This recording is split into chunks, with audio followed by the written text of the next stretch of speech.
RM1,700 sebulan tidak sesuai dan tidak munasabah mengikut kadar perbelanjaan sekarang.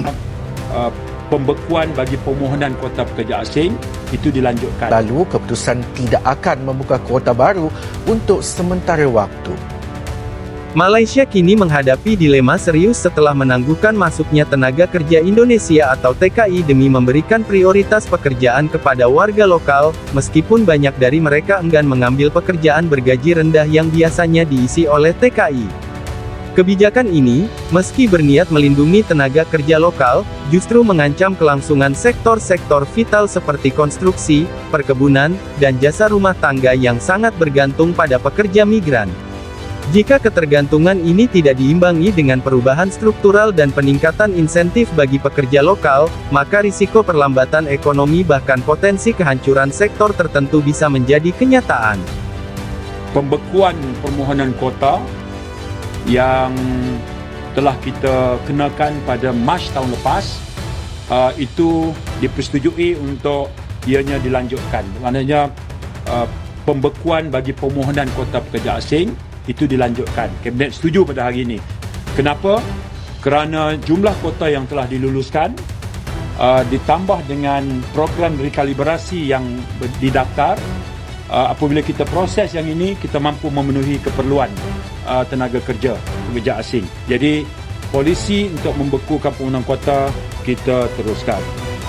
Kalau ada agensi atau siapapun yang menjanjikan Anda bahwa akan mengurus dan membuatkan permit di tahun 2025, gue kasih tahu ya, dengan sini baik-baik.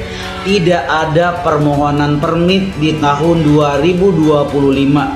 Itu udah ditutup. Per terakhir kemarin itu yang masuk 2022. Dan itu pun sudah ditutup. Jika ada yang memberikan bahwa akan dibuka artikel 3, tidak ada artikel sama sekali di 2025 ini.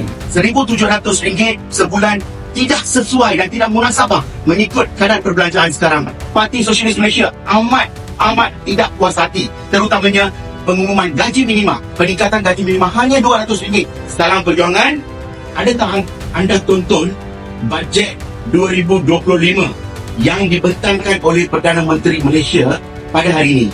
So, apa yang Perdana Menteri membentangkan adalah gaji minima hanya ditingkatkan kepada RM1,700 sebulan mulai Februari 2025.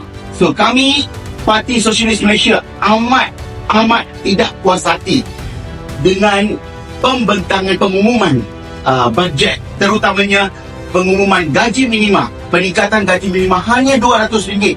Baiklah kawan-kawan, kalau kita lihat baru-baru ini Parti Sosialis Malaysia, Biro Pekerja kami ada menyerahkan satu memorandum kepada Kementerian Sumber Manusia untuk meningkatkan gaji minima sebanyak RM2,000 sebulan. Apa jadi? So, kami ada menyatakan 7 perkara untuk meningkatkan gaji bulanan sebanyak RM2,000. Saudara-saudari, kalau kita lihat saranan daripada Bank Negara Malaysia adalah RM2,700 sebulan.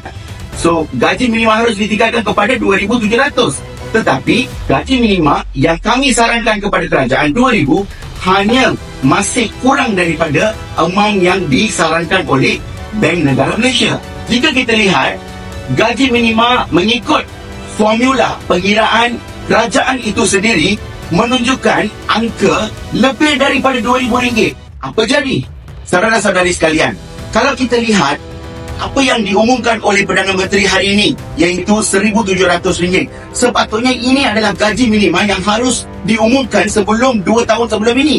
Tetapi kali ini pada tahun 2024, selepas kos peningkatan barangan asas yang kita selalu beli di pasaran adalah meningkat, ini menyebabkan seseorang rakyat terpaksa menanggung perbelanjaan yang tinggi. Ini yang dinyatakan dalam Jabatan Perangkaan Malaysia baru-baru ini, bahawa penggunaan perbelanjaan, kadar perbelanjaan di seisi keluarga meningkat sebanyak 3.7% berbanding dengan pendapatan seisi keluarga purata sebanyak 2.8%.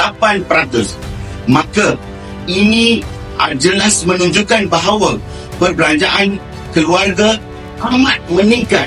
Maka RM1,700 sebulan tidak sesuai dan tidak munasabah mengikut kadar perbelanjaan sekarang. Parti Sosialis Malaysia amat tidak puas hati dengan pembentangan bajet terutamanya gaji minimum RM1,700 mulai 2025 yang akan dilaksanakan pada tahun akan datang nanti.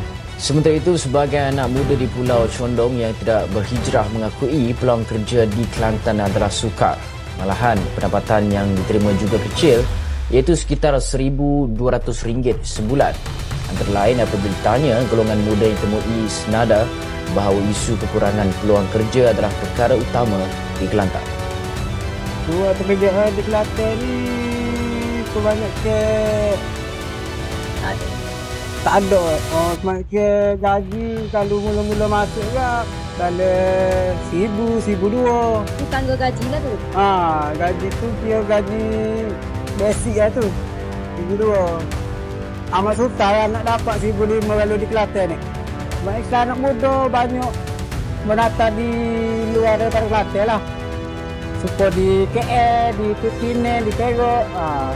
Kalau tak ada kerja, saya menego sendiri. Macam tu lah, mesi-mesi buku. Cari-cari duit lebih lah situ. Pekerjaan kat Kelantan ni kurang sikit lah. Sebab kalau apa orang kata pekerjaan di Kelantan ni kurang lah bagi saya. Kalau ada pun kerja biasa-biasa gini lah. Kalau gaji pun banyak ke basic lah, RM1,500. Banyak ke rakyat Kelantan pun pakat kerja luar lah. Tangga gajinya RM1,500. Tu paling rendah tu lah sebenarnya. Setakat ni mungkin ada jugalah RM1,200 ke RM1,500 lah. Jurang nilai mata wang yang ketara mungkin menjadi faktor utama ramai rakyat di Johor memilih untuk mencari rezeki di Singapura. Tetapi bagi penduduk di Parlimen Pulai, mereka bekerja di republik berkenaan demi mendapatkan gaji yang lebih lumayan untuk menampung kos sara hidup yang semakin tinggi di Johor Bahru. Tinjauan Esrawani di bandaraya itu mendapati segelintir orang ramai bukan sahaja menuntut peluang pekerjaan diperluas, malah isu gaji yang setaraf dengan pendidikan juga diharap dapat ditawarkan di Johor Bahru. Ini bagi memastikan penduduk di negeri itu tidak mencari peluang di negara jiran dan pada masa sama memastikan ekonomi Johor terus berkembang maju. Gaji besar. Banyakkan kerja kat Malaysia ni. Sekarang nak kerja kat Malaysia, kerja kilang pun susah. Dia macam mana? Saya betul-betul berharap agar kerajaan cuba cari jalan yang terbaik, mekanisme yang terbaik untuk wujudkan peluang pekerjaan yang boleh menjaminkan gaji yang lumayan kepada rakyat.